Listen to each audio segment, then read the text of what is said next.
لتھیڑ لیتی ہیں۔ وہ اس کے پاس بستر پہ آ کے بیٹھ گئی۔ بہت ساری وجوہات ہوتی ہیں اس کی، کہیں تسکین نفس، کہیں پیسے کی کشش، کہیں اپنے سے وابستہ رشتوں کی مجبوریاں، اور کہیں مناسب ذریعہ روزگار حاصل ہونے میں ناکامی پر فرسٹریشن میں لڑکیوں کے قدم اس طرف آ نکلتے ہیں۔ اللہ کا شکر ہے ہمارے ہاں اس کی شرح دوسرے ممالک کی نسبت بہت کم ہے۔ کبھی ہوتی ہوگی کم، مگر اب تو پیسے اور چمک دمک کے لیے ایک سے بڑھ کے ایک پارسا خوشی خوشی خود کو پیش کر رہی ہیں۔ ثنا تلخی سے گویا تھی، جب میں سٹار بن جاؤں گی تو کوئی نہیں پوچھے گا کہ میں نے کیمرہ مین، ڈائریکٹر یا ایکٹر کے ساتھ کتنے رنگین لمحات کیش کرائے ہیں۔ سرخ کام والی دمکتی ہوئی چولی اور گھاگھرے میں ملبوس اپنے قاتل بدن کے تمام تر حشر سامان زاویے نمایاں کرتی غزل ابھی ابھی پچھلے گیٹ سے کسی فوٹوگرافر کی گاڑی سے اتر کر اندر آئی تھی۔ توبہ، اس قدر بیہودہ کپڑے زیب تن کر کے باہر جاتے ہوئے تمہیں شرم نہیں آئی؟ ثنا اسے دیکھ کے آگ بگولا ہو گئی تھی۔ ہمیں اخلاقیات کے سبق نہ پڑھاؤ، ہماری دنیا میں اخلاقیات نہیں ہوتی۔ غزل تلخی سے مسکراتے ہوئے اپنے بیڈ پر ڈھیر ہو گئی تھی۔ یہ ایک بہت بڑا ہال نما کمرہ تھا جہاں 3 بیڈ فاصلے سے سیٹ کیے گئے تھے۔ ہر بیڈ کے دونوں طرف سائڈ ٹیبل تھے، کارپیٹ گہرے نیلے رنگ کا تھا۔ ہال کمرے کی دائیں جانب کچن تھا اور بائیں طرف باتھ روم۔ وہ F-10 کی شاندار کوٹھی کے پچھلی جانب بنے اس لگژری گیسٹ روم میں مقیم تھی۔ ظاہر ہے کچن اور باتھ دونوں ویسٹرن سٹائل کے اور تمام تر پرتعیش سہولیات سے مزین تھے۔ گیسٹ روم میں داخلے کا راستہ پچھلے گیٹ سے بنایا گیا تھا تاکہ مالک اور کرایہ دار دونوں کی پرائیویسی برقرار رہے۔ گیسٹ روم کا ماہانہ کرایہ 8,000 تھا، جسے پچھلے 1.5 سال سے تینوں شیئر کر رہی تھیں۔ کیوں کرتی ہو ایسا تم؟ مزدہ نے افسوس سے اس کی طرف دیکھا۔ یہ تو پتہ ہے کہ تمہارا بیک گراؤنڈ ایسا ویسا نہیں ہے کہ خون کا تقاضا سمجھ کے تمہیں تمہارے حال پہ چھوڑ دیا جائے، پھر خود کو کیوں گراتی ہو اتنا؟ کیا تم نے اللہ کو جان نہیں دینی؟ کون جانے ہم کہاں سے آگے اور کدھر جا کے پھیلیں پھولیں گے؟ غزل نے اونچا سا کہا لگایا۔ پھلیں پھولیں گے، غزل نے اونچا سا کہا لگایا۔ اور رہی بات جان کی، تو اللہ کو تو ایک ہی بار دیں گے، مگر جب تک زندہ ہیں اس پر دوسروں کا بھی تو حق بنتا ہے۔ غزل بڑے سکون سے مسکرائی۔ اے نیک بیویو، وہ فریج کھول کر بوتل نکالنے لگی۔ ویسے ایک لحاظ سے تو اچھا ہے نا کہ میرے جیسے مزاج کی لڑکی تم لوگوں کے ساتھ رہتی ہے۔ مجھے دیکھ دیکھ کے اور میری حرکتوں پہ توبہ توبہ کرتے ہوئے میرے مقابلے میں تمہیں اپنا آپ بہت معتبر، نیک اور شریف لگتا ہے نا؟ وہ پھر اونچے سروں میں ہنسی۔ دیکھ لو، میں نے مفت میں تمہیں اعلیٰ درجے کا ذہنی سکون اور روحانی فخر عطا کر رکھا ہے۔ وہ کچن سے کانچ کا مخصوص ساخت کا خوبصورت سا گلاس لے کے آئی تھی اور اب اپنا پسندیدہ مشروب انڈیل کر برف ملا رہی تھی۔ دیکھیے میڈم، ہم ٹریٹمنٹ کے لیے آئے ہیں، پیسے دیے ہیں، اپنے مسئلے کا حل چاہتے ہیں۔ ہم آپ سے واز سننے نہیں آئے۔ گرے پینٹ شرٹ اور بلیک ٹائی میں ملبوس مرد نے تیز اور چبھتے ہوئے لہجے میں مزنہ کو مخاطب کیا تھا۔ میں بھی مسئلے کا حل ہی بتا رہی ہوں مسٹر سفیان۔ تقریر کرنے کا شوق تو مجھے بھی کبھی نہیں رہا۔ وہ نہایت پرسکون آواز میں گویا ہوئی۔ اگر آپ کو لگتا ہے کہ آپ کے پیسے ضائع ہو رہے ہیں تو آپ کسی اور سائیکالوجسٹ سے رجوع کر سکتے ہیں۔ وہ رہا باہر جانے کا راستہ۔ مزنہ کا لہجہ بالکل سپاٹ تھا۔ سفیان قدرے کھسیا گیا اور سر کے بالوں میں انگلیاں گھمانے لگا۔ بات یہ ہے میڈم کہ ہمیں یہاں ملک کے ایک بہت معروف سرجن نے آپ کی طرف ریفر کیا ہے اور ہم اسی توقع پہ آپ کے بلانے پر تیسرے سیشن کے لیے بھی آ گئے ہیں۔ لیکن ایک منٹ، سائیکلوجیکل ٹریٹمنٹ میں بعض اوقات 1 ماہ تک سیشن کیے جاتے ہیں۔ یہ کوئی جسمانی عارضہ نہیں ہے کہ زخم بھر گیا تو ڈاکٹر صاحب ہاتھ جھاڑ کے فارغ ہو گئے۔ احساسات کو رفع کرنا اتنا آسان اور تیز رفتار نہیں ہوا کرتا۔ اب یہی مثال لے لیجئے، سسٹمیٹک ڈیسینسٹائزیشن کا پروسیس بعض اوقات مہینوں لے لیتا ہے، کیونکہ ہفتے میں صرف 2 یا 3 بار آدھے گھنٹے کا سیشن کیا جاتا ہے اور آہستہ آہستہ مریض کے فوبیا یا انگزائٹی کو کم کیا جاتا ہے۔ اب ایک دم سے تو کچھ نہیں ہوا کرتا نا۔ میری سسٹر کا پرابلم یہ ہے کہ اسے بند جگہوں سے ڈر لگتا ہے۔ لفٹ میں سفر نہیں کر سکتی، ٹیلی فون بوتھ ایمرجنسی میں بھی استعمال نہیں کریں گی، حتیٰ کہ باتھ روم جاتے ہوئے بھی خوفزدہ رہتی ہیں۔ اسے کلسٹروفوبیا کہا جاتا ہے اور اسی کو ختم کرنے کے لیے میں ڈیسینسٹائزیشن کی ٹیکنیک استعمال کر رہی ہوں۔ تو پھر آپ صرف ٹیکنیکلی ڈیل کیجئے، انہیں ادھر ادھر کے لمبے چوڑے لیکچر نہ پلائیے۔ ان کے مسئلے کا حل نمازیں پڑھنے سے نہیں ملنے والا۔ وہ بے پرواہی سے گویا تھا۔ مزنہ نے بہت گہری نظروں سے اس کی طرف دیکھا۔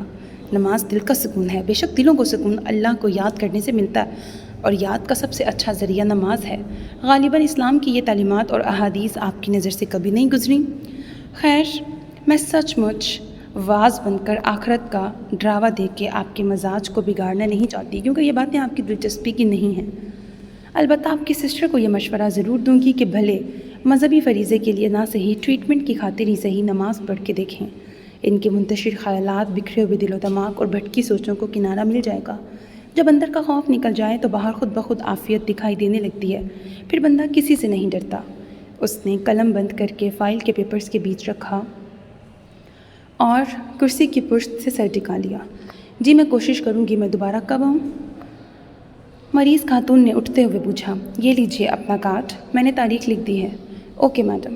سفیان کارڈ بہن سے لے کے دیکھتا ہوا آفس سے باہر نکل گیا۔ مزدہ نے ایک گہری سانس لے کے سر کو آگے پیچھے ہلایا اور پھر ہتھیلی پر تھوڑی رکھ کر کوہنی میز پہ ٹکائے کچھ سوچنے لگی۔ میڈم آپ کے لیے فون ہے۔ چپڑاسی نے دروازہ بجا کر اندر آ کے پیغام سنایا۔ وہ باہر کاؤنٹر پر آ گئی جہاں ٹیلی فون آپریٹر رضوانہ اپنی خوش اخلاق مسکراہٹ سمیت اس کی منتظر تھی۔ ہیلو۔ مزدہ نے میز پہ رکھے ریسیور کو کان سے لگا کر اپنے مخصوص ٹھہرے ہوئے لہجے پرسکون انداز میں مخاطب کیا۔ ہیلو۔ اس کے لہجے میں استفہام تھا۔ ہیلو۔ اب کی بار اس نے زور دے کے پوچھا، مگر دوسری جانب بدستور خاموشی طاری رہی۔ پھر کسی نے بہت آہستگی سے ریسیور رکھ دیا۔ مزدہ کے دل کی دھڑکن تیز ہو گئی۔ کون تھا فون پر؟ اس نے ریسیور کریڈٹ پہ رکھتے ہوئے نظر ملائے بنا بظاہر بے نیازی سے پوچھا۔ کوئی حمزہ علی تھے، آپ کی خیر خیریت دریافت کر رہے تھے۔ میں نے کہا آپ ہولڈ کریں، میں بلا دیتی ہوں، ہو سکتا ہے انتظار کرنے کے بعد لائن کاٹتی ہو۔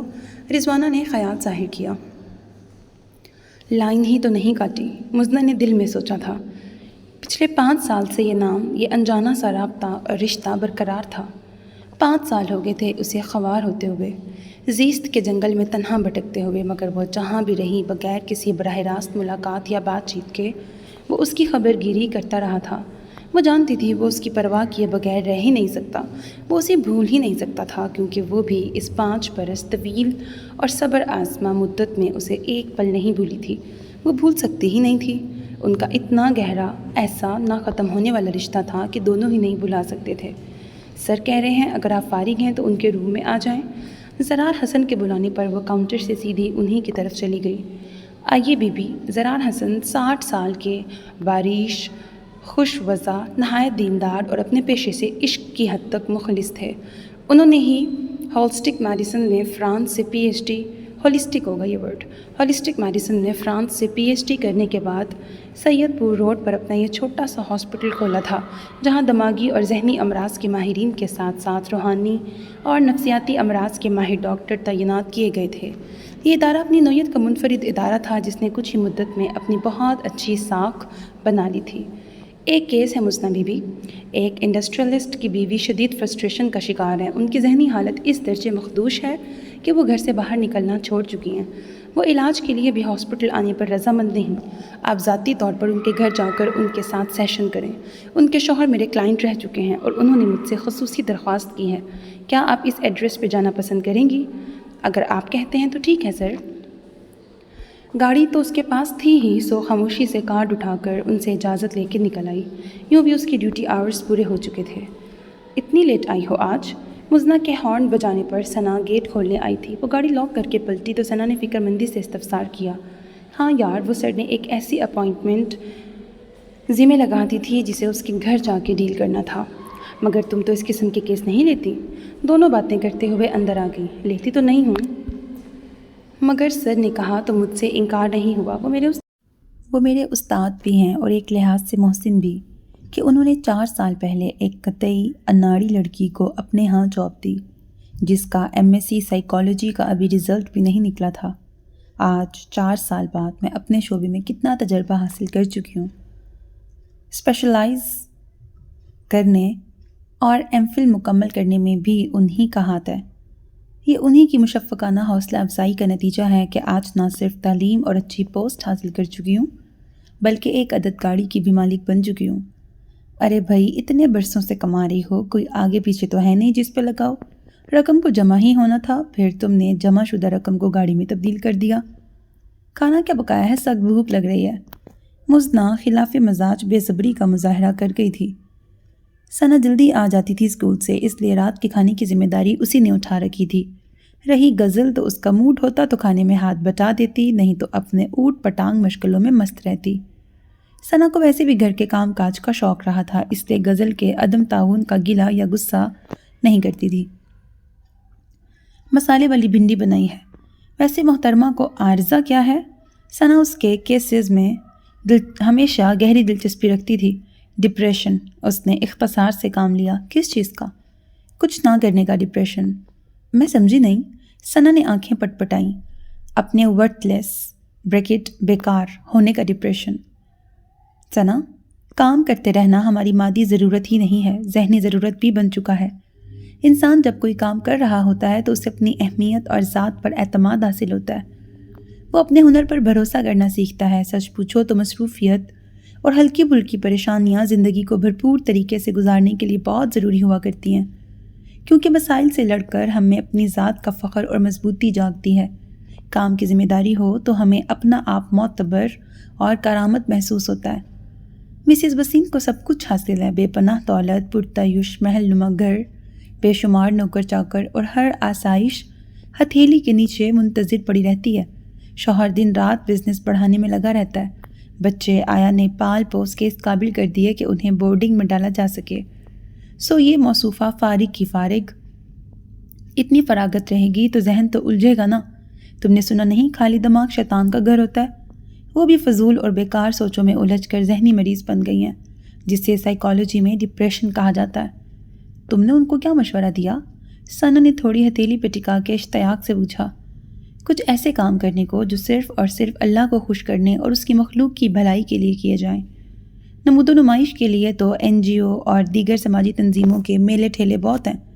میں نے انہیں سمجھایا ہے کہ دولت کے اس بوجھ کو بہت تھوڑا سا اللہ کی مخلوق میں بانٹ کے دیکھیے، آپ کی بوجھل سانس خود بخود ہلکی ہو جائے گی، مگر شرط یہ ہے کہ یہ تقسیم اس طرح ہو کہ دائیں ہاتھ سے دیں تو بائیں ہاتھ کو خبر نہ ہو، اور دوسری بات یہ کہ جو نعمتیں اللہ نے دے رکھی ہیں ان کا شکر ادا کریں، اور شکر اور ذکر کرنے کا بہترین طریقہ نماز ہے، لہٰذا نماز قائم کریں۔ جواب میں انہوں نے بڑبڑ نہیں کی؟ ثنا نے پوچھا۔ میرے سامنے تو نہیں کی، البتہ دل میں ضرور کی ہوگی۔ زرار حسن نے بہت پہلے اپنی ذاتی زندگی کے بارے میں تذکرہ کرتے ہوئے بتایا تھا کہ وہ بچپن میں نماز اس طرح قائم کرتے تھے کہ ان کے والدین نے ان کے ذہن میں ڈال دیا تھا، اگر کوئی نماز چھوڑ دو گے تو ضرور تمہارے ساتھ کچھ برا ہوگا، یا امتحان میں فیل ہو جاؤ گے، یا استاد سے کسی بات پہ ڈانٹ کھاؤ گے، یا دوست تم سے روٹھ جائیں گے۔ اس لالچ اور خوف کی بنا پر وہ نماز کی پابندی کیا کرتے تھے۔ پھر جوں جوں بڑے ہوتے گئے ان کی یہ سوچ پختہ ہوتی گئی۔ وہ آج بھی اپنے ساتھ ہونے والے ناپسندیدہ واقعے کو اس بات سے جوڑتے ہیں کہ آج فلاں نماز نہیں پڑھی یا بے دلی سے پڑھی تھی، اس لیے میرے ساتھ ایسا ہوا۔ اس طرح انسان لاشعوری طور پر اپنے فائدے اور بہتری کے لیے نمازوں کی پابندی رکھتا ہے۔ میں بھی کئی برسوں سے یہی کر رہی ہوں۔ وہ ہنس پڑی تھی۔ گرمیوں کا آغاز ہو چکا تھا۔ پارکنگ ایریا میں آ کر گاڑی کھول کر اندر بیٹھی تو ایک دم تپش کا احساس ہوا تھا۔ مجھے کیا کرنا چاہیے؟ وہ پارکنگ سے گاڑی نکال چکی تھی۔ اس کو فون کرنا چاہیے، یہ کہنے کے لیے کہ میرا یہ خاموش خیال کرنا چھوڑ دے، سمجھ لے کہ ہم میں کوئی رشتہ نہیں تھا۔ یوں بھی رشتہ کہاں ثابت ہوتا ہے؟ جو سمجھا تھا وہ سراب نکلا، جھوٹ اور فریب نکلا۔ پھر یہ بے وجہ کا تعاقب اور خبر گیری کیوں؟ وہ خود سے الجھتے ہوئے بے دہانی کے عالم میں اسلام آباد ہائی وے پہ گاڑی دوڑا رہی تھی۔ عصر کے بعد کا ٹائم تھا، بڑا ٹھہرا ٹھہرا دھیما سا اجالا اور نرم و لطیف ہوا سحر طاری کر رہی تھی۔ وقت اپنی تمام توانائیوں کے ساتھ میرے اطراف میں جلوہ گر ہے، پھر مجھ میں صحرا جیسی پیاس اور سناٹا کیوں ادھر آیا ہے؟ اس نے کچھ سوچ کر I-83 کی طرف گاڑی موڑ دی۔ علی انکل گھر پہ ہیں؟ اس کے بیل بجانے پر ان کا نوکر باہر آیا تھا۔ جی اسٹڈی میں ہیں۔ وہ ان کے اسٹڈی روم ہی چلی آئی۔ میں بہت پریشان ہوں علی انکل، وہ بغیر کسی تمہید کے سلام دعا کے بعد بولی۔ علی انکل بابا مرحوم کے گہرے دوستوں میں شمار ہوتے تھے اور ان کے تمام تر رازوں کے امین بھی رہے تھے۔ 2 بیٹے اور 1 بیٹی کے باپ تھے، تینوں شادی شدہ تھے۔ لڑکے امریکہ میں سیٹل تھے اور بیٹی کراچی بیاہی گئی تھی۔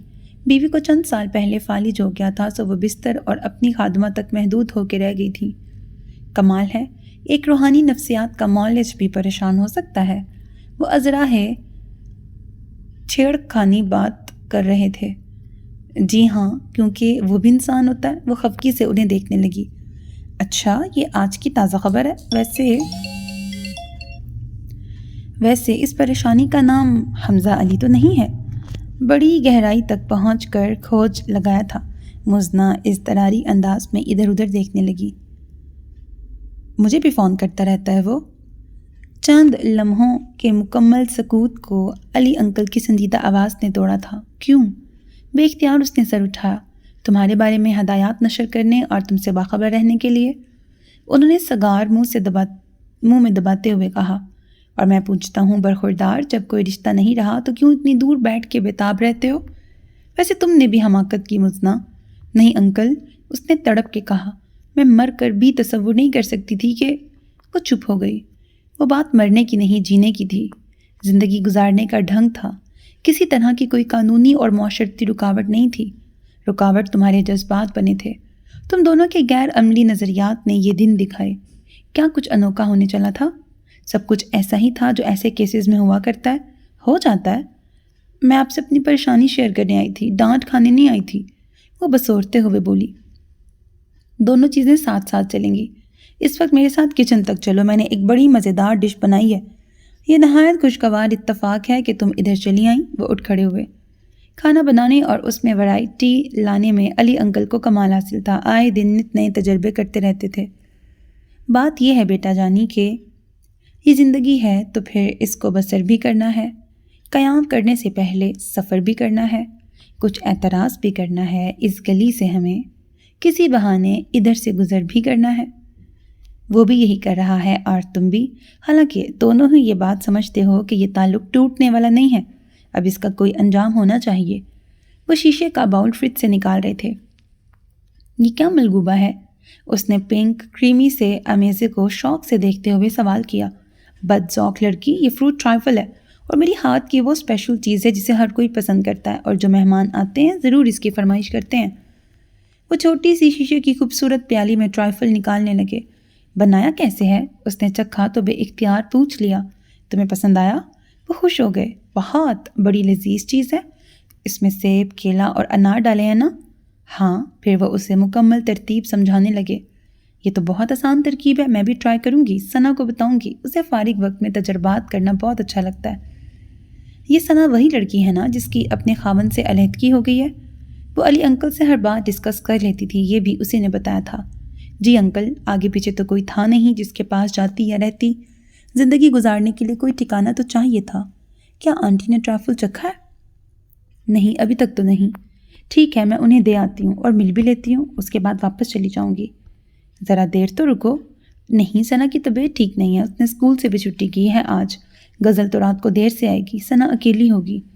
وہ اس کی تیمارداری کے خیال سے عجلت میں وہاں سے نکلی تھی۔ گھر آئی تو ثنا بخار سے تپ رہی تھی۔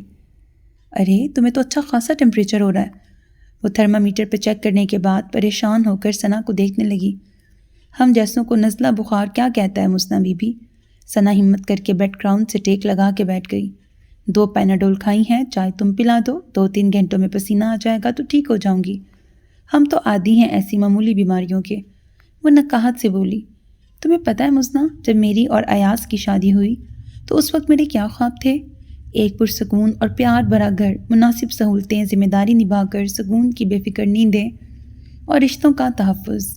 تم تو جانتی ہو میری اور ایاز کی لو میرج تھی۔ اچھا یہ ہوا کہ والدین بھی مان گئے، یوں شادی ہو گئی، بے انتہا خوشیوں اور خواہشوں کے جھرمٹ میں۔ وہ ماضی کے مرغزاروں میں اترنے لگی۔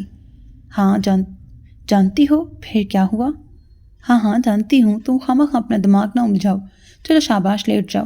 مزنہ چاہتی تھی وہ ماضی کی تلخیاں یاد کر کے خود کو دکھی نہ کرے، لیکن وہ کہیں اور جا پہنچی تھی۔ اس کی نظریں خلا میں کچھ ڈھونڈ رہی تھیں، بکھرے ہوئے بالوں کی لٹیں گلے کے اطراف میں جھول رہی تھیں۔ وہ ملگجے سے سبز شلوار قمیص میں ملبوس تھی۔ ساملا چہرہ اس وقت بڑا پھیکا اور بے رنگ ہو رہا تھا۔ پھر یہ ہوا کہ ایک ایک کر کے ایاز کے چہرے کے سارے نقاب اتر گئے۔ میں سمجھتی تھی وہ بہت حساس، محنتی اور ذمہ دار مرد ہے۔ ایک عورت ایسے ہی بھرپور مرد کے خواب دیکھتی ہے، لیکن وہ تو کچھ اور ہی نکلا۔ دنوں میں اس کی حساسیت بے حسی میں بدل گئی۔ اس کا محنتی پن کاہلی اور آرام طلبی کے روپ میں ڈھل گیا۔ تب مجھے پتہ چلا کہ مرد عورت کا دل شکار کرنے کے لیے بڑی ہوشیاری سے اس کی پسند کا چولا پہنتا ہے، پھر جب اس عورت کو حاصل کر لیتا ہے تو اپنے اصلی رنگ ڈھنگ میں آ جاتا ہے۔ عورت سمجھتی ہے مرد بدل گیا ہے، حالانکہ وہ بدلتا نہیں ہے، اپنے اصل پہ واپس لوٹتا ہے۔ وہ تلخی سے ہنسی۔ سسرال والوں نے اس پہ دباؤ ڈالا، تمہاری نوکری تو چھٹ گئی ہے، مگر تمہاری یہ ایم اے پاس بیوی کس دن کام آئے گی، اس سے کہو نوکری کرے۔ سو میں نے نوکری کر لی، کیونکہ ایاز پر ماں باپ کے علاوہ 3 جوان بہنوں اور 4 بھائیوں کی ذمہ داری تھی۔ میں نے اس اسکول میں نوکری کی جہاں 2 شفٹیں لگتی تھیں، صبح اور شام کی۔ زیادہ کمانے کے چکر میں نے دونوں شفٹوں میں جاب کر لی، تنخواہ دگنی ہو گئی۔ ایاز جو عارضی طور پر چھوٹی موٹی نوکری کر رہا تھا وہ مزید ریلیکس ہو گیا۔ بس ہوا یوں کہ میری جان شکنجے میں آ گئی۔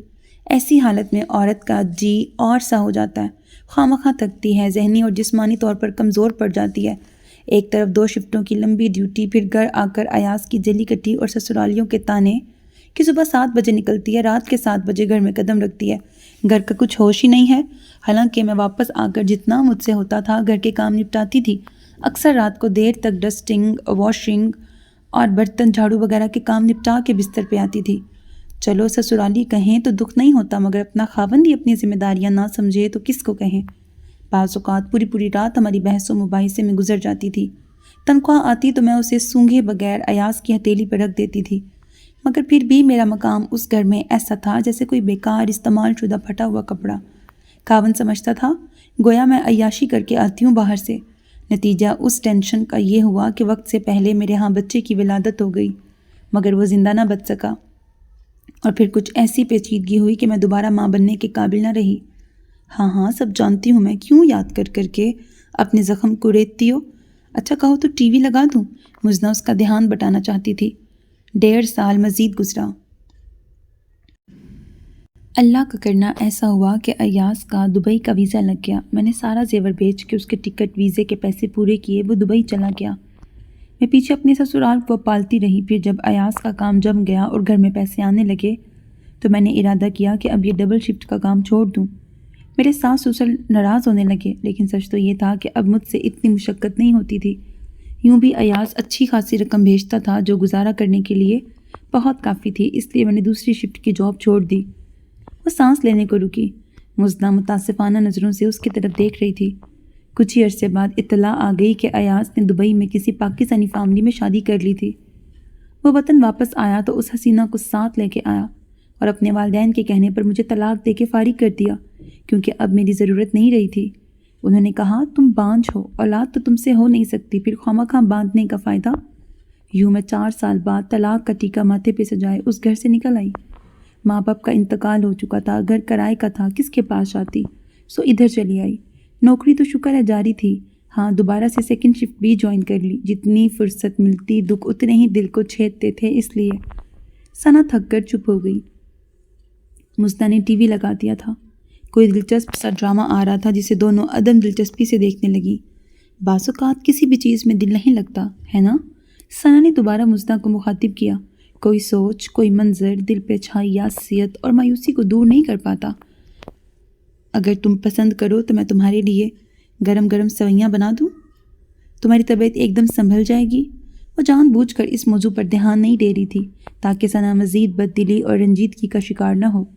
مرضی ہے تمہاری، میرے نزدیک تو یہ خواہ کا تکلف ہوگا، میرا کچھ کھانے کو جی نہیں چاہ رہا۔ میرے ہاتھ کی بنی سوئیاں کھاؤ گی تو خود بخود جی چاہنے لگے گا۔ مزنہ اٹھ کے کچن میں چلی گئی، سوئیاں بنا کے لائی تو غزل بھی آ چکی تھی۔ اس کی اور ثنا کی نوک جھونک حسب معمول عروج پر تھی۔ کیوں خواہ ٹکے ٹکے کے لوگوں کے آگے اپنا آپ گروی رکھتی ہو، اپنی عزت نفس کو ان کے پرغرور قدموں کے نیچے کچلواتی ہو؟ مزنہ نے تحمل سے کہا۔ غزل کا چہرہ متغیر ہو گیا۔ 1.5 سال ہونے لگا ہے تمہیں ایک اسٹوڈیو سے دوسرے اسٹوڈیو میں رلتے اور بے مول ہوتے ہوئے، کیا حاصل ہوا ہے بھلا؟ ثنا آج اسے کھری کھری سنانے پہ تلی ہوئی تھی۔ تم دونوں مل کے کیوں مجھے ذہنی ٹارچر کرتے رہتے ہو؟ وہ دونوں ہاتھوں میں سر تھام کر چیخنے لگی۔ میک اپ کی تہوں کے پیچھے کچھ چٹک رہا تھا۔ جیلس، خواہ چڑیلوں کی طرح میرے پیچھے پڑی رہتی ہیں دونوں، وہ بڑبڑاتے ہوئے ٹیپ آن کرنے لگی۔ ہر کام کی کوئی نہ کوئی وجہ ضرور ہوتی ہے۔ مزنہ نہایت غور سے غزل کو تیز میوزک پر رقص کی پریکٹس کرتے ہوئے دیکھ رہی تھی۔ میرے کسی فیل کی کوئی وجہ نہیں ہوا کرتی۔ غزل تھک گئی تو کیسٹ بند کر کے دھم سے اس کے پاس آ گری۔ تم اپنے ستیلے باپ کی مذموم حرکت کا انتقام خود سے لے رہی ہو، مزنہ نے آہستگی سے کہا۔ غزل کے چہرے کے تاثرات یکدم بدل گئے۔ وہ اٹھ کر بیٹھ گئی اور اپنے کانپتے ہاتھوں کے ناخن چبانے لگی۔ مت یاد دلاؤ مجھے کچھ بھی۔ اس کی آواز پرتعیش تھی۔ مجھے بھی نہیں پتہ تھا، مجھے تمہاری زبانی پتہ چلا سب کچھ۔ کب کیا؟ کیا پتہ چلا؟ وہ اس سے رخ پھیر کے پوچھنے لگی۔ کل تم رات کو اپنے لاشعور میں بھٹک گئی تھی، اسی دوران تم نے اپنی پچھلی زندگی کے بارے میں انکشافات کیے۔ کیا انکشافات کیے میں نے؟ وہ بری طرح گھبرا گئی۔ حیرت کی بات یہ تھی کہ اپنے غیر شرعی اور غیر اخلاقی افعال پر فخر اور ڈٹائی سے ہنسنے والی لڑکی اپنے ماضی کے اس شرمناک حادثے پر نظر نہیں ملا رہی تھی جس میں اس کا کوئی قصور نہیں تھا۔ تم نے بتایا کہ تمہاری ماں نے دوسری شادی جس آدمی سے کی تھی وہ پرلے درجے کا عیاش اور شرابی انسان تھا۔ تمہاری امی کو بھی شادی کے بعد ہی پتہ چلا۔ پھر ایک حادثے میں تمہاری امی کا انتقال ہو گیا۔ اس وقت تم سیکنڈ ایئر میں تھیں۔ تمہارے ستیلے باپ نے ایک دن شراب کے نشے میں دھت ہو کر تمہیں اپنی ہوس کا نشانہ بنا لیا۔ اس حادثے نے تمہیں ذہنی اور روحانی طور پر تباہ کر دیا۔ تم کئی ہفتے ہسپتال میں رہیں، پھر صحت یاب ہوتے ہی ستیلے باپ کا گھر چھوڑ کر دارالامان چلی گئیں، اور وہاں جا کے تمہیں ایسے بہت سے ستیلے باپ ٹکرائے جن کو ادارے کے مالکان کے حکم اور زور زبردستی پر تمہیں خوش کرنا پڑا۔ پھر کافی جدوجہد کے بعد ایک ٹریولنگ ایجنسی میں نوکری حاصل کی اور پھر دارالامان چھوڑ دیا اور یہاں کرائے پہ رہنے لگی۔ پھر جو کچھ تمہارے ساتھ ہوا تم نے اس کا انتقام خود سے لینا شروع کر دیا۔ غزل، پہلی بار ظلم معاشرے کے افراد نے تم پہ کیا اور اس کے بعد متواتر ظلم تم خود اپنے وجود اور روح پر کر رہی ہو۔ ماضی کی بھیانک اور اذیت ناک پرچھائیوں سے پیچھا چھڑانے کا یہ طریقہ سراسر غلط اور گناہ ہے۔ ہم نے بھی اپنا ماضی پھولوں کے بستر پہ نہیں گزارا۔ جانے کون کون سے پل صراط عبور کر کے یہاں تک پہنچے ہیں۔ راستے کی مشکلات کا یہ مطلب تو نہیں ہوتا کہ انہیں دور کرنے کی بجائے راستہ ہی بدل لیا جائے، سیدھی پٹری چھوڑ کے پچھتاوے کی ٹرین پکڑ لی جائے۔ تمہارا مطلب ہے وہاں رہ کر ان کی مرضی سے اپنا آپ فروخت کرتی رہتی؟ وہ سرخ چہرہ اور آگ برساتا لہجہ لیے مزنہ کی طرف پلٹی تھی۔ نہیں، تم ان کے چنگل سے آزاد ہو کے یہاں رہ کر ایک شریفانہ اور باوقار زندگی کا آغاز کرتی، اس غلاظت میں نہ دھنستی۔ مگر کس بھرتے پہ؟ استہزائیہ بولی۔ ٹریولنگ ایجنسی میں مجھے نوکری میری اعلیٰ تعلیمی اسناد کی بنا پہ نہیں ملی تھی، مالکان کو لبھانے، رجھانے اور ادائیں دکھانے پہ ملی، ورنہ ایف اے پاس لڑکی جاب کے میدان میں کس جگہ فٹ بیٹھتی ہے تم بخوبی جانتی ہو۔ یہ ضروری تو نہیں تھا کہ تم کسی آفس میں ہی جاب کرتی، کوئی اسکول دیکھ لیتی۔ ہاں، اور وہاں سے ملنے والے 1800 یا زیادہ سے زیادہ 2000 میرے لیے بہت کافی رہتے۔ وہ مذیقہ خیز انداز میں سر ہلانے لگی۔ 2500 تو اس جگہ رہنے کا کرایہ ہے، پھر کھانا پینا پہننا اوڑھنا اور 1000 ضروریات زندگی ہیں، وہ کہاں سے پوری ہوتی؟ تم اپنے گناہ کو جائز فعل قرار دینے کے لیے فضول دلیلیں دے رہی ہو۔ اگر تنخواہ کم ملتی تو تم کسی چھوٹے موٹے علاقے میں رہائش پذیر ہو جاتی، جہاں کرایہ بھی کم ہوتا، پھر بتدریج BA کر کے کسی اچھے اسکول میں اپلائی کر دیتی۔ ہاں، تمہاری جیسی مسلح اعظم کے لیے یہ کہنا بہت آسان ہے۔ مسلح اعظم کے لیے یہ کہنا بہت آسان ہے، وہ تلخی سے بولی۔ خود پہ بیتی ہوتی تو پتہ چلتا۔ خود پر تو جانے کیا کیا بیت چکی ہے، اب میں تم سے کیا بحث کروں؟ مزنہ کے چہرے پر ایک مزمحل سی مسکراہٹ جھلک دکھا کر معدوم ہو گئی۔ بہرحال توبہ کا در آنکھ بند ہونے سے پہلے تک ہمیشہ کھلا رہتا ہے، اب بھی وقت ہے۔ کون سا وقت؟ میرے لیے اب کوئی وقت نہیں ہے، وہ یاسیت سے گویا ہوئی۔ بے عصمت اور بے نام و نشان لڑکی ہوں، مشہور زمانہ ہو چکی ہوں، اپنا قیمتی سرمایہ پانی کی طرح بے دریغ بہا چکی ہوں۔ اب اس معاشرے میں میرے لیے کوئی جگہ نہیں بچی، مجھے خواہ کے بہلاوے نہ دو۔ اس کے لہجے کی شکستگی اس کے اندر کی توڑ پھوڑ عیاں کر رہی تھی۔ مگر جگہ تو وہ بھی تمہارے لیے نہیں ہے، جہاں جا کر تم اپنا آپ خوار کرتی ہو۔ اس اندھیر نگری کا پیچھا چھوڑ دو، اس میں تمہاری بھلائی ہے۔ مزدہ اپنی فطرت سے مجبور ہو کر اسے سمجھانے کی ہر ممکن کوشش کر رہی تھی۔ میری بھلائی تو کسی چیز میں بھی نہیں رہی، بھولی لڑکی۔ وہ عجیب سے انداز میں مسکرائی تھی۔ میری فلاح کے راستے تو کب کے بند ہو چکے۔ بہرحال اس حاصل بحث کو جانے دو۔ سنا بتا رہی تھی گروسری کا سامان لانا ہے، گاڑی تو ہے تمہارے پاس، چلو چلتے ہیں۔ مجھے اپنے لیے کچھ ڈریسز بھی دیکھنے ہیں تاکہ تم لوگوں پہ کچھ فیاضی کرتے ہوئے میں ٹریپرز سے ہلکا پھلکا ڈنر بھی پیک کروا لوں گی۔ مزدہ سر ہلاتے ہوئے گاڑی کی چابیاں ڈھونڈنے لگی۔ غزل بیگم جو شاپنگ کے لیے لور لور پھرنا شروع ہوئی تھیں تو مزدہ کو بری طرح تھکا مارا۔ یار خدا کا واسطہ ہے، جلدی سمیٹو، جو لینا ہے جلدی کرو، کون سی خاص چیز ڈھونڈ رہی ہو جو مل ہی نہیں رہی؟ وہ آخر میں تقریباً برس پڑی۔ غزل کسی اور طرف متوجہ تھی۔ اے مزدہ، ذرا اس ہینڈسم کی طرف دیکھو، یار کیا غضب کا آدمی ہے، کیا ڈریسنگ ہے، اور چہرے پہ کیسی بے نیازی اور روب تار ہے۔ میں تو گئی مزدہ، وہ اتنی دیر سے یک ٹک دیکھ رہی تھی تو مجبوراً مزدہ کو بھی دیکھنا پڑا۔ دیکھتے ہی اس کے چہرے پر زلزلے کے آثار نمودار ہونا شروع ہو گئے۔ حمزہ علی، اس کے لب بے آواز متحرک تھے، وہ بھی اسے دیکھ چکا تھا۔ اس کے چہرے پر بھی وہی تاثرات نمایاں ہو گئے تھے۔ پھر وہ اچانک مڑا اور تیز تیز چلتا ہوا دوسرے پلازے میں کہیں غائب ہو گیا۔ غزل اپنی دنیا میں گم تھی، وہ اس کے چہرے کا تغیر محسوس نہیں کر سکی تھی، مگر مزدہ کے لیے ایک قدم آگے اٹھانا دشوار ہو گیا تھا۔ وہ بمشکل گھسیٹتے ہوئے اس کے پیچھے چل رہی تھی۔ اس کے قدم آگے اور ذہن پیچھے، بہت پیچھے جا رہا تھا، وہاں جہاں ایک حماد اور ایک اسرا ہوا کرتے تھے۔ تمہاری خوشی کے لیے میں کیا کروں میری جان، کہو تو جان دے دوں۔ حماد بہت دکھی ہو کر اسرا کے گلابی رخساروں پر چمکتے موتی جیسے آنسوؤں کو پونچھ رہا تھا۔ خدا کے لیے ایسی باتیں نہ کریں۔ اسرا نے تڑپ کر ان کے منہ پہ ہاتھ رکھا تھا۔ بس کہیں سے مجھے صبر لا دے حماد، بہت بڑا خسارہ ہوا ہے میرا، مجھے قرار نہیں آ رہا، دل کسی بھی چہرے سے نہیں بہلتا حماد، میں کیا کروں بتائیں، کہاں جاؤں؟ یہ سونا آنگن، یہ دل دہلا دینے والی خاموشی، یہ سرد و سپاٹ دیواریں، یہ تنہائی، یہ سب مل کے میری جان لے لیں گے ایک دن۔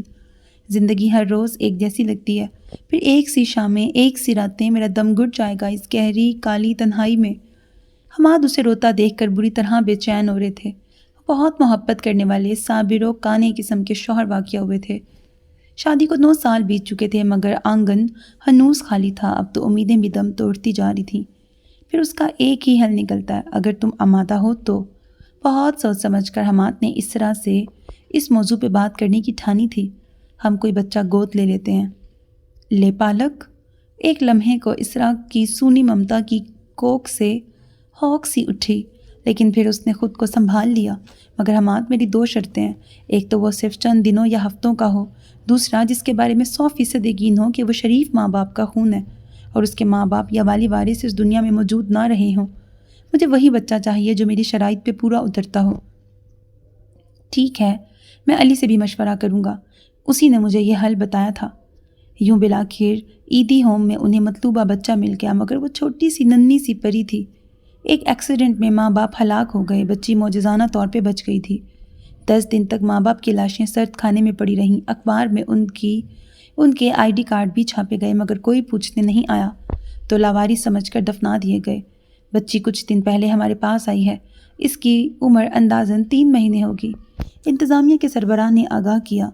اسرا نے نازک سے نقش و نگار والی اس گلابی گلگوتنی سی بچی کو دیکھا تو اس کا جی قابو میں نہ رہا، لپک کر گود میں اٹھا کے سینے سے لگا لیا۔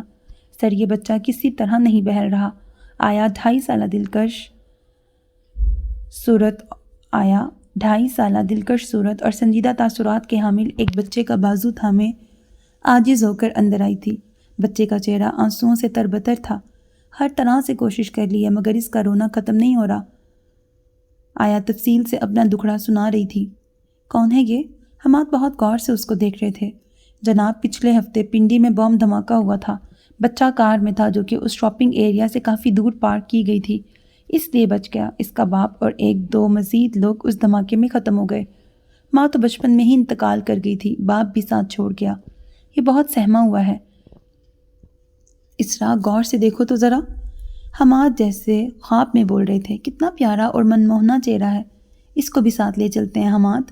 اسرا ان کی بیوی تھی، کیسے خاوند کی سوچ نہ بڑھتی، بے قرار تو وہ بھی ہو گئی تھی۔ ٹھیک تو ہے نا، ایک بیٹا ایک بیٹی، ہمارے 2 بچے ہو جائیں گے، فیملی مکمل ہو جائے گی۔ وہ مچل گئی تھی۔ اللہ آپ کو آپ کے نیک ارادوں کی جزا دے۔ انتظامی سربراہ نے مختلف پیپرز پر سائن لینے کے بعد انہیں رخصت کر دیا۔ گھر میں بچے کیا آئے جیسے در و دیوار سے رونقیں، چہکاریں اور زندگی کے تمام رنگ پھوٹنے لگے۔ ان کو ذرا سی تکلیف ہوتی تو وہ ہلکان ہو جاتی تھی، کبھی تھک جاتی تو حماد سے شکایتیں کرتی، اوفو تھکا مارا آپ کے لاڈلوں نے، حمزہ اپنا ہوم ورک نہیں کر رہا اور مسنہ صاحبہ بس ضد ہیں کہ وہ ان کی کاپی پر اپنے گل بوٹے بنائیں گی۔ ابھی صرف 10 ماہ کی ہیں اور گھٹنوں کے بل کھسکتی ہوئی حمزہ کے پاس پہنچ جاتی ہیں اور وہ کام چھوڑ کے اس سے کھیلنے میں مگن ہو جاتا ہے۔ ماشاءاللہ بہت پیار کرتا ہے اپنی بہن سے، حماد محبت سے کہتے۔ کس ماں کا بیٹا ہے؟ اسرا فخریہ کہتی اور حماد بے ساختہ کہا لگانے پہ مجبور ہو جاتے تھے۔ دونوں میاں بیوی نے بچوں کی تربیت اتنی اچھی کی تھی کہ لوگ رشک کرتے تھے۔ مسنہ حماد سے 3 کلاس پیچھے تھی، مگر پڑھے دونوں ایک ہی اسکول سے تھے۔ دونوں نے ہمیشہ فرسٹ پوزیشن لی تھی۔ بچوں کے باشعور ہونے پر اسرا اور حماد نے انہیں یہ بتانے میں حرج نہیں سمجھا تھا کہ وہ ان کی حقیقی اولاد نہیں تھے، بلکہ ایک ادارے سے لائے گئے تھے، مگر تب تک مسنہ اور حمزہ کی شخصیات اتنی مضبوط اور پر اعتماد بنیادوں پر کھڑی ہو چکی تھیں کہ انہیں کوئی خاص جذباتی دھچکا نہیں لگا۔ تھوڑا سا دکھ اور چبھن تو فطری تھی، مگر بہرحال انہیں کسی شدید ذہنی توڑ پھوڑ کا سامنا نہیں کرنا پڑا۔ امی، مسنہ MSc میں آ گئی ہے، اب آپ اس کی شادی کی فکر کریں۔ حمزہ کے انداز میں بڑے بھائیوں والی فکر مندی اور احساس ذمہ داری تھا۔ وہ ماسٹرز مکمل کرنے کے بعد 2 سال پہلے ایک بہت اچھی جگہ جاب کر چکا تھا۔ دونوں بچے جوان ہو کے ایسے نکھرے تھے کہ دونوں میاں بیوی ان کی نظر اتارتے نہیں تھکتے تھے۔ سچ پوچھو تو بیٹے میرا دل ہی نہیں چاہتا اسے خود سے دور کرنے کو، انہوں نے مسنہ کے دلکش سراپے کو دیکھتے ہوئے اداسی سے کہا۔ خبردار بھائی، چیٹنگ کرنے یا لگائی بجھائی کرنے کی ہرگز کوئی ضرورت نہیں، آپ مجھ سے 3 سال بڑے ہیں، اس لیے پہلے آپ کی ہوگی۔ خامخواہ، حمزہ نے ہمیشہ کی طرح اسے ستایا۔ پہلے میں اپنی ہونے والی بھابھی کے لیے میدان صاف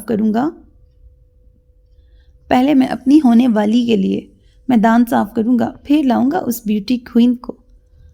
اچھا امی، ایک کام کرتے ہیں، میرے ہونے والے کو آپ اسی گھر میں رکھ لیں، اس طرح مجھے آپ سے دور بھی نہیں جانا پڑے گا، اور مسنہ نے شرارت سے حمزہ کو دیکھا، اور لوگوں کی کوئن کے سینے پہ مونگ ڈلنے کا موقع بھی مل جائے گا۔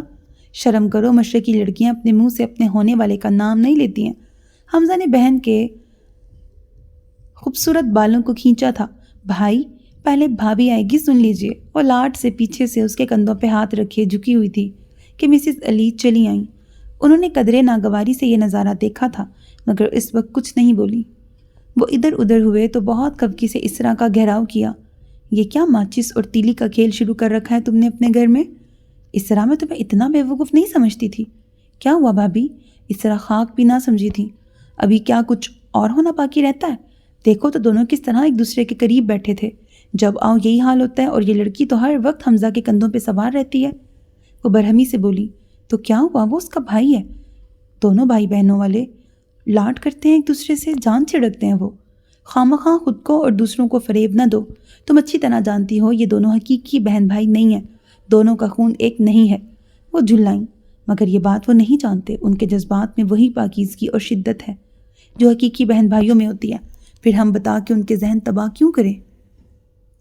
تمہیں چاہیے تھا شروع سے بتا دیتی، بچے ذہنی طور پہ تیار ہو جاتے۔ نہ بتا کے تم نے بہت ظلم کمایا ہے۔ کچھ بھی صحیح وہ ہیں تو ایک دوسرے کے نہ محرم، شرعی اور اخلاقی طور پہ ان میں کوئی رشتہ نہیں ہے، صرف احساسات کی بنیاد پر تم نے دونوں کو ایک رشتے میں باندھ دیا ہے۔ احساسات ہی تو سب کچھ ہوتے ہیں، جب احساسات پاکیزہ ہیں تو ہم ان میں آلودگی کیوں دیکھیں؟ بہرحال یہ بات غلط ہے، آج تو میں کہہ رہی ہوں، کل کو پوری دنیا کہے گی جب انہیں حقیقت کا پتہ چلے گا۔ وہ برہمی سے گویا تھیں۔ اسرا کے چہرے پر ایک رنگ آ رہا تھا اور ایک جا رہا تھا۔ اس کا رد عمل دیکھ کر مسز علی کچھ نرم پڑ گئیں۔ دیکھو اسرا، میں تمہارے بھلے کو ہی کہہ رہی ہوں، یہ بات میں بھی جانتی ہوں کہ دونوں میں بھائی بہنوں جیسا پیار ہے، میں ان پہ کوئی بہتان نہیں باندھ رہی، مگر یہ بھی ایک اٹل حقیقت ہے کہ وہ بھائی بہن نہیں ہیں۔ کل کو جب ان کے رشتے کرو گی اور ان لوگوں پر کبھی نہ کبھی یہ کھلے گا کہ یہ دونوں حقیقی بہن بھائی نہ ہوتے ہوئے بھی ایک ہی گھر میں اکٹھے پلے بڑے اور ان میں آپس میں کوئی دیوار یا تکلف نہیں رہا، تو ان کے ذہن کہاں کہاں تک نہیں پہنچیں گے۔ کون تسلیم کرے گا کہ وہ سگے بہن بھائی بن کے ساتھ رہے ہیں؟ تمہیں یہ حقیقت بہت پہلے انہیں بتا دینی چاہیے تھی۔ اس طرح سراسیمگی سے انہیں دیکھنے لگی۔ مجھے تو یہ سوچ کے بھی تکلیف ہو رہی ہے کہ کل کلاں کو لوگ میرے اتنے نیک اور سیدھے سادے بچوں کے بارے میں ایسی باتیں کریں گے۔ میں نے اس طرف تو دھیان ہی نہیں دیا تھا، نہ کبھی مجھے خیال آیا، نہ حماد کو، کہ ایسا بھی ہو سکتا ہے۔ ہم اپنی جگہ مطمئن تھے اور باخدا ہم نے تو انہیں بیٹا بیٹی سمجھ کے ہی پالا ہے، کبھی ایسے ویسے خیال نے ذہن کو نہیں چھوا۔ اسے حماقت ہی قرار دیا جا سکتا ہے کہ آپ ایک ساتھ دو مختلف گھرانوں کے بچے بہن بھائی بنا کے اڈاپٹ کر لیں۔ بہرحال ابھی کچھ نہیں بگڑا، تم اور حماد بھائی طریقے سے دونوں بچوں کو حقیقت بتا دو تاکہ وہ احتیاط اور فاصلہ برقرار رکھیں۔ اس طرح تڑپ کے رہ گئی، میں مر نہ جاؤں گی اس سے پہلے۔ وہ تو یہ سوچ کے ہی لرز رہی تھی کہ وہ مصنع اور حمزہ کو اس تلخ حقیقت سے کیسے آشنا کرے گی۔ نہ صرف بتاؤ بلکہ دنیاوی مسائل سے حل کا بہترین طریقہ یہ ہے کہ تم دونوں کی آپس میں شادی کر دو۔ نہ بیٹی کی جدائی برداشت کرنی پڑے گی، نہ بیٹا کسی دوسری عورت کو سونپنا پڑے گا۔ خدا کے لیے چپ ہو جاؤ، اس طرح ہول کے رہ گئیں۔ بچے اپنی جان دے دیں گے، بھلا ایسے کیسے ہو سکتا ہے؟ اور حمزہ کو میں جانتی ہوں، وہ بطور بھائی کے مصنع سے اس قدر اٹیچ ہے اور اتنا جذباتی ہے کہ یہ تجویز سنتے ہی وہ خود کو گولی مار لے گا۔ میرے منہ میں خاک، وہ کانپ کے رہ گئی تھی۔ بہرحال اس مسئلے کا کوئی حل سوچو، اس سے پہلے کہ بات باہر نکلے تم یہ قصہ نپٹا دو۔ مسز علی مخلصانہ مشورہ دے کے اٹھ کھڑی ہوئی تھیں۔ محلے میں شادی تھی، سارا اہل محلہ مدعو تھا۔ اسرا کی طبیعت پچھلے 2 دنوں سے سخت خراب تھی، اس لیے صرف حماد، مصنع اور حمزہ وہاں گئے تھے۔ حسب معمول مصنع اور حمزہ میں ہلکی پھلکی چھیڑ چھاڑ ہو رہی تھی۔ دونوں میں اتنی ذہنی قربت اور یگان گت تھی کہ اپنا ہر احساس ایک دوسرے سے شیئر کیے بنا چین نہیں پڑتا تھا۔ السلام علیکم حضرت، پہچانا مجھے؟ شلوار قمیض پر واسکٹ پہنے ایک باریش اور مؤثر شخص نے لوگوں کی بھیڑ میں حماد تک رسائی حاصل کی تھی۔ اوہ معاف کیجیے گا، مجھے صحیح سے یاد نہیں آ رہا۔ کوئی بات نہیں، ہم صرف ایک دفعہ ملے ہیں اب تک، آپ کو ضرور میری صورت بھول گئی ہوگی، مگر حضرت میں آپ کو ہزاروں کے مجمع میں بھی الگ پہچان سکتا ہوں۔ میں اس ادارے کا منتظم ہوں جہاں سے آپ 2 بچے لائے تھے۔ یہ وہی بچے ہیں نا؟ جی، کیسے مزاج ہیں آپ کے؟ حماد نے اخلاق کا مظاہرہ کرتے ہوئے آہستگی سے سر ہلایا تھا۔ بالکل ٹھیک جناب، میں تو اکثر آپ کی مثال دیتا ہوں کہ ایسے خدا ترس اور نیک نفس انسان بھی ہوتے ہیں۔ آئے تھے ایک بچہ لینے، مگر دوسرا بچہ روتا ہوا دیکھا تو اس کا خاندان یا حیثیت پوچھے بغیر اس کو بھی ساتھ ہی گود لے لیا۔ دونوں بچوں کے والدین کی روحیں آپ سے بے پناہ خوش ہوں گی کہ آپ نے ان کے بچوں کو اتنے پیار سے رکھا۔ ویسے حیرت کی بات ہے، دونوں بچوں کی شکلیں آپ میں ایسے مل رہی ہیں جیسے سچ مچ کے بہن بھائی ہوں۔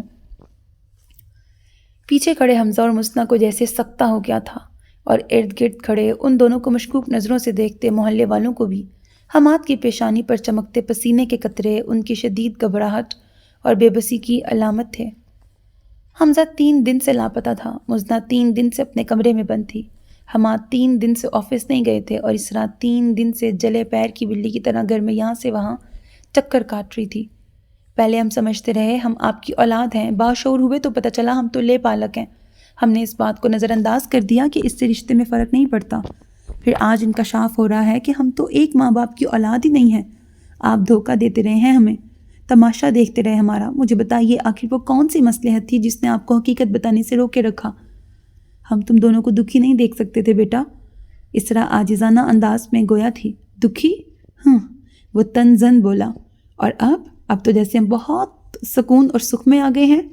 وہ پیر پٹکتا جنونی انداز میں باہر نکل گیا۔ 3 دن بعد آیا، مگر ایسے جیسے وہ کسی سرائے میں آیا ہو، اور جس طرح وہ آیا اسی شام اس طرح کو دل کا شدید دورہ پڑا۔ وہ جانور نہ ہو سکی، اور اگلے 3 دن بعد اس کی میت گھر میں پڑی تھی۔ حماد آفس میں تھے جب انہیں اسرا کے انتقال کی خبر ملی۔ گزشتہ 2 دنوں سے وہ گھر میں رہے تھے، صرف آج کچھ ضروری فائلز دینے کے لیے آفس آئے تھے، اور ان کے پیچھے موت کا فرشتہ اسرا تک پہنچ گیا۔ وہ دیوانوں کی طرح گرتے پڑتے آفس سے نکلے تھے اور پھر کبھی گھر واپس نہ آ سکے۔ ایک بس تیز رفتاری کے عالم میں انہیں کچلتی ہوئی زندگی سے بہت دور کر کے خود آگے بڑھ گئی تھی۔ یوں وہ دونوں نئے سرے سے یتیم ہو گئے۔ آپ کی وجہ سے ہوا یہ سب کچھ، صرف آپ کی وجہ سے۔ مزنہ پاگلوں کی طرح حمزہ کو جھنجھوڑنے لگی۔ میری وجہ سے ایسا ہوا ہے؟ تم پاگل تو نہیں ہو گئی؟ حمزہ نے اسے زخمی نظروں سے دیکھا۔ نہیں، کچھ میری بھی غلطی ہے کہ 3 دن ان سے منہ موڑے ان کا دل توڑتی رہی، اور بہت بڑا گناہ آپ سے سرزد ہوا ہے۔ آپ انہیں دھتکار کے ان کے جذبوں کو کچل کے 3 دن تک گھر سے غائب رہے۔ ان ظالم 3 دنوں نے امی کو ختم کر دیا اندر سے، اور پھر بابا بھی چلے گئے۔ وہ دھاڑے مار مار کے رو رہی تھی، اور حمزہ برسوں بعد وہی خاموش آنسو بہا رہا تھا جو اپنے حقیقی باپ کی موت پہ بہائے تھے۔ مگر اب اس دنیا میں کوئی اور حماد یا اسرا نہیں رہے تھے جو ان آنسوؤں کی گہرائی اور کرب سمجھ کر ان کو اپنی محبت اور تحفظ بری آغوش میں چھپا لیتے۔ دیکھو بیٹے، میری بات تحمل سے سننا۔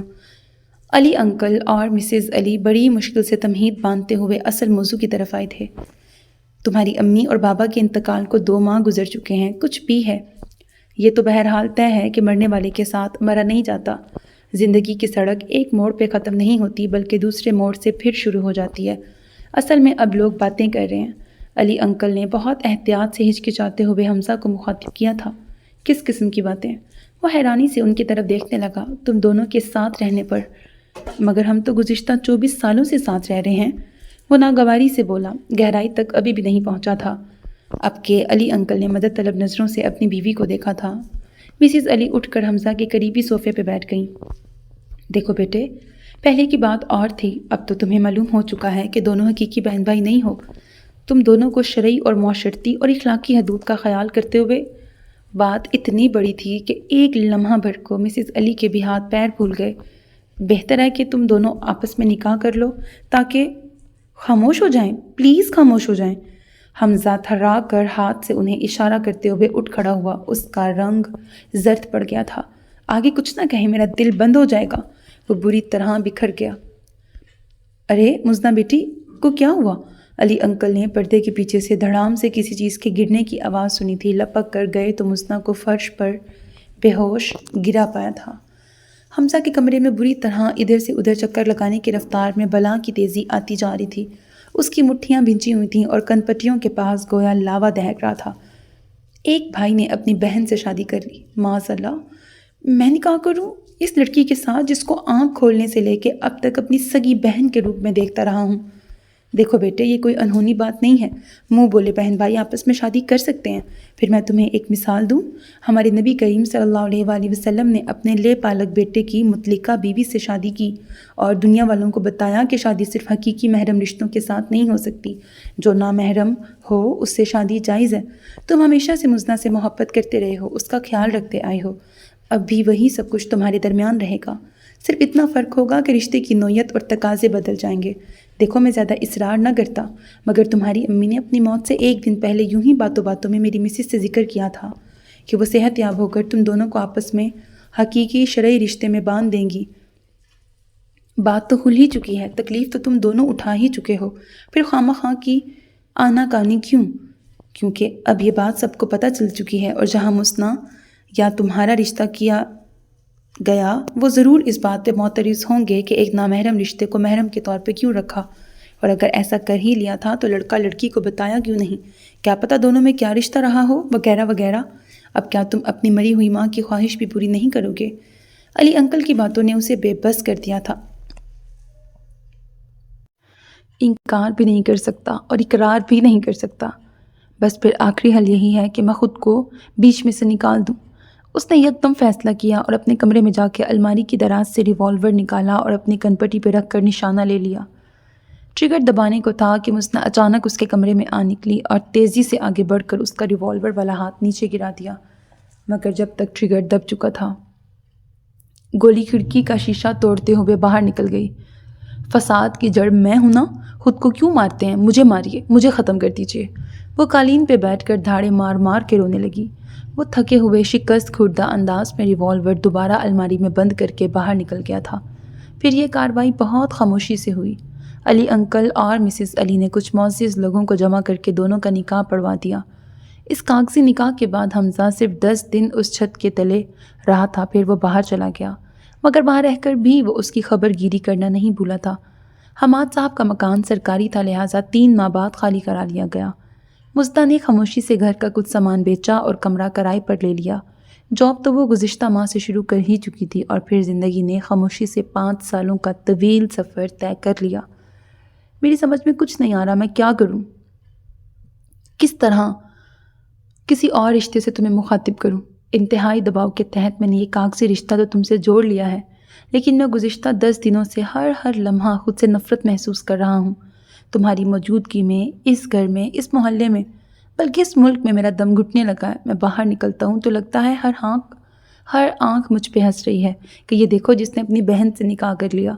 میں تم سے بہت دور چلا جانا چاہتا ہوں کیونکہ میں اس رشتے کے ساتھ تمہارا سامنا نہیں کر سکتا، نہ ہی تم ایسا کر سکو گی۔ مجھے نہیں پتا میں صحیح کر رہا ہوں یا غلط، مگر میں فی الوقت فرار چاہتا ہوں ان سب لوگوں سے اور جگہوں سے جو مجھ سے آشنا ہیں۔ شاید کبھی لوٹ آؤں یا شاید کبھی نہ لوٹوں۔ یہ وہ خط تھا جو مسنا کو اس کے امریکہ فلائی کر جانے کے بعد ملا تھا۔ اس کے بعد 5 سال تک ان میں کوئی گفتگو نہیں ہوئی تھی۔ جو کچھ ہوا اس میں قصور یا خواہش تو بہرحال میری بھی نہیں تھی۔ پھر تم حل نکالنے کی بجائے بیچ منجھدار میں مجھے چھوڑ کے کیوں چلے گئے؟ بے سہارا کر کے یوں غائب ہوئے جیسے کبھی تھے ہی نہیں۔ یہ بھی نہ سوچا کہ ایک کمزور لڑکی معاشرے کے ان بے رحمانہ تھپیڑوں سے کیوں کر لڑے گی۔ مزنہ آنسوؤں سے رو رہی تھی۔ رات کا پچھلا پہر تھا، گھور سناٹا اور تاریکی، فقط اس کے آنسوؤں کے چراغ روشن تھے۔ میں نے بھی تم سے یہ بندھن نہیں باندھنا چاہا تھا، میرے لیے بھی یہ موت سے برتر سزا تھی۔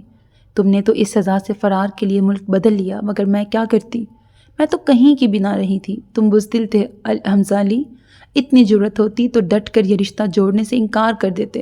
معاشرہ بھلے جو مرضی کہتا رہتا، مگر تم ایسا نہ کر سکے۔ مجھے کاغذی چھت تو فراہم کر دی، مگر عملی میدان میں میرا ساتھ دینے اور میری حفاظت کرنے کے بجائے آرام سے فرار ہو گئے۔ میرا کیا قصور تھا اس میں؟ میں تمہیں کبھی معاف نہیں کروں گی۔ احساسات صرف تمہارے ہی مجروح نہیں ہوئے تھے، مجھ پر بھی اتنی ہی قیامت ٹوٹی تھی۔ میں نے بھی نکاح کے فارم پہ سائن کر کے بارہا خود سے نفرت کی تھی، تمہارا سامنا کرنے کا سوچ کر 1000 مرتبہ جیتی مرتی تھی، مگر میں نے تو بہرحال میدان نہیں چھوڑا۔ صبح کی اذانیں ہونا شروع ہوئیں تو وہ اپنے پراگندہ خیالات سمیٹ کر ہمتیں جوڑتے ہوئے وضو کے ارادے سے اٹھ کھڑی ہوئی تھی۔ علی انکل پر بڑا ستم ٹوٹا تھا۔ ان کی بہو اور پوتا سمندر کی سیر کے دوران بوٹ الٹ جانے کے باعث ڈوب کر ہلاک ہو گئے تھے۔ ان کا بیٹا عباس بیوی اور بیٹے کی لاش کے ساتھ اپنی 2 بیٹیوں سمیت لٹا پٹا وطن واپس آیا تھا۔ مسنا کو اطلاع ملی تو وہ ان کے دکھ کے احساس سے آبدیدہ ہو گئی۔ وہ 10 دن تک باقاعدہ ان کے ہاں افسوس کے لیے جاتی رہی۔ بیٹے اور بیوی کی حادثاتی موت نے عباس بھائی کو پتھر بنا دیا تھا۔ مسنا ان کی دونوں بچیوں کو سہما، ڈرا ہوا اور افسردہ دیکھتی تو اس کا دل کٹ کے رہ جاتا۔ بڑی بیٹی کی عمر 4 سال اور چھوٹی کی 3 سال تھی۔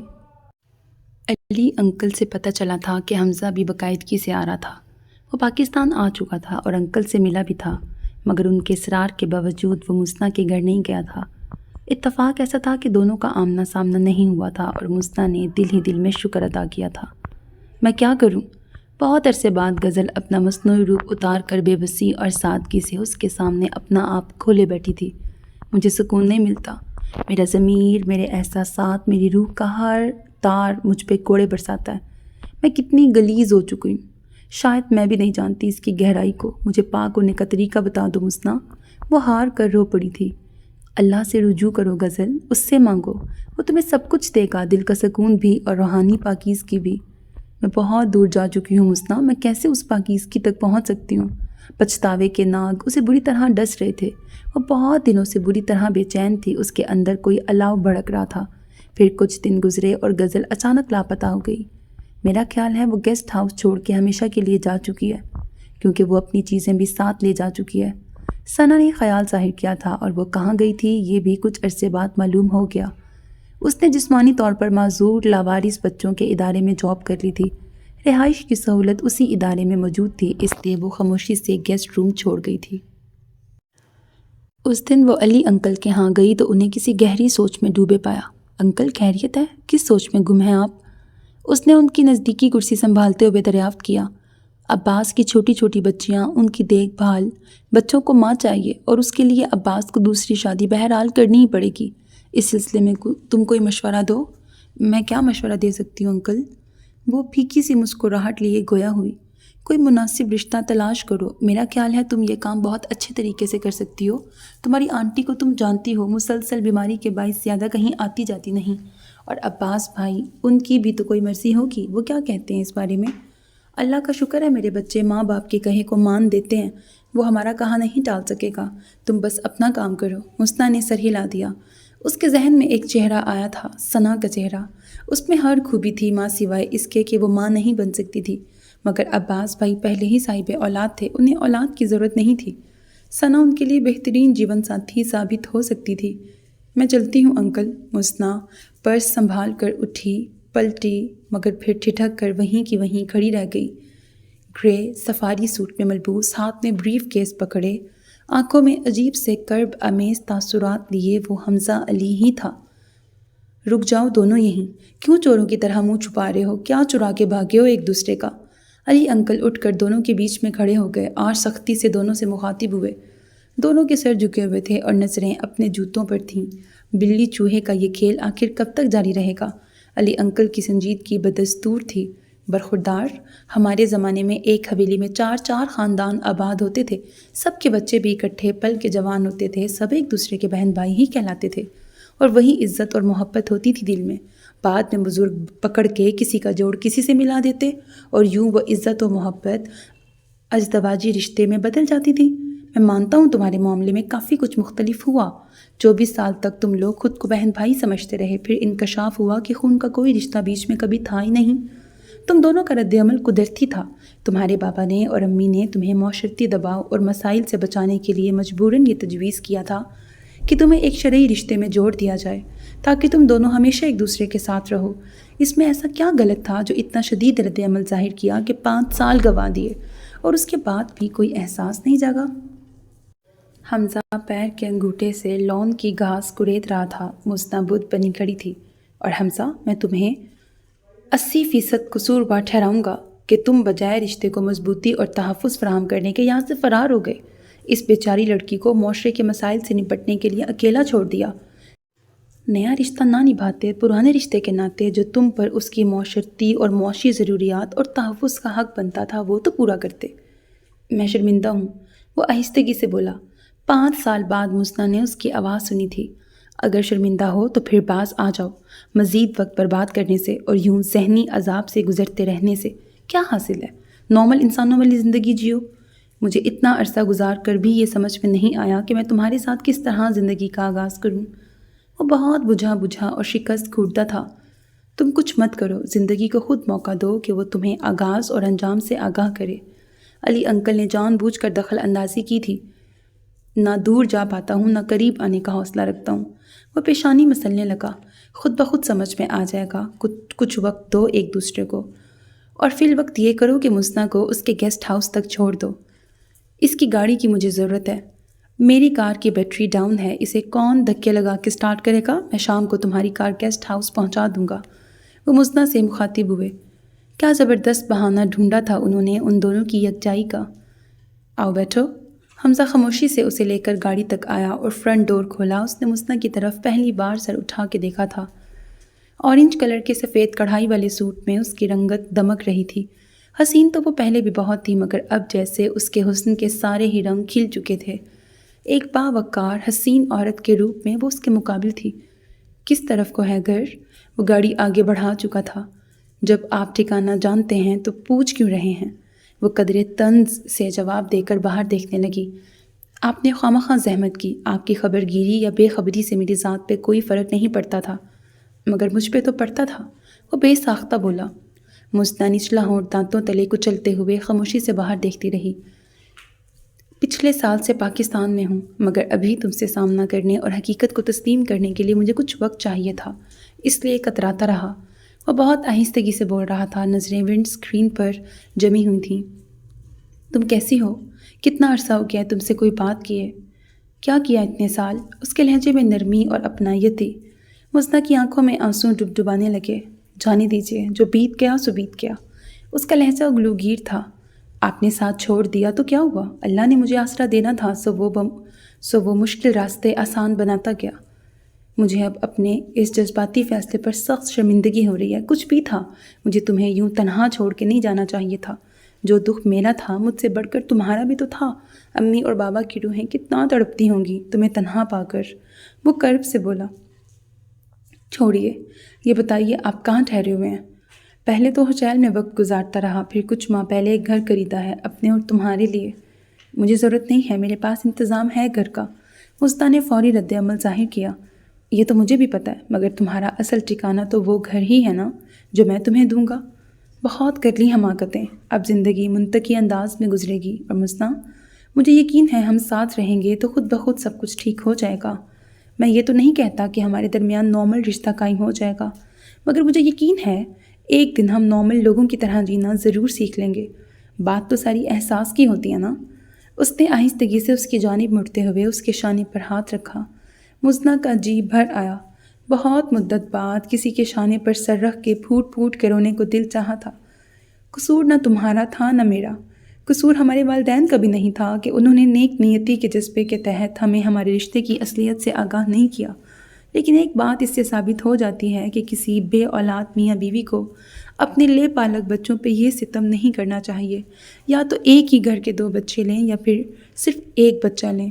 2 مختلف گھرانوں کے بچوں کو بہن بھائی بنا کے یکجا کرنا اور دنیا کے سامنے پیش کرنا بہت گمبھیر اور بھیانک مسائل کا باعث بن جاتا ہے۔ حمزہ آہستگی سے کہہ رہا تھا، کیا تم اب بھی مجھ سے ناراض ہو؟ رشتہ ضرور بدلا ہے مگر میں آج بھی تمہاری بہت کیئر کرتا ہوں۔ تم سے جو محبت اور وابستگی ہے اس کی شدت میں کوئی کمی نہیں ہوئی۔ تم کیا کہتی ہو؟ حمزہ نے اپنے ہاتھ کا دباؤ اس کے کندھے پہ بڑھایا۔ جواب میں مزنہ نے خاموشی سے اس کے ہاتھ پر اپنا ہاتھ رکھ دیا۔ ختم شد۔ سو میرے عزیز listeners, this was the end of the novel. کچھ رنگ نئے ہیں۔ Hope that you like it. اگر میں اپنا فیڈ بیک دوں تو ہاں، مجھے اسٹوری کافی پسند آئی ہے۔ اچھا مورل اسٹوری ہے، مورل لیسن کے ساتھ۔ Hope that you like it. اپنا بہت خیال رکھیے گا نیک تمناؤں کے ساتھ۔ اللہ حافظ and don't forget to subscribe to my channel because that's how you can encourage me and that's the only kind of support and encouragement which I want from all of you. اللہ حافظ۔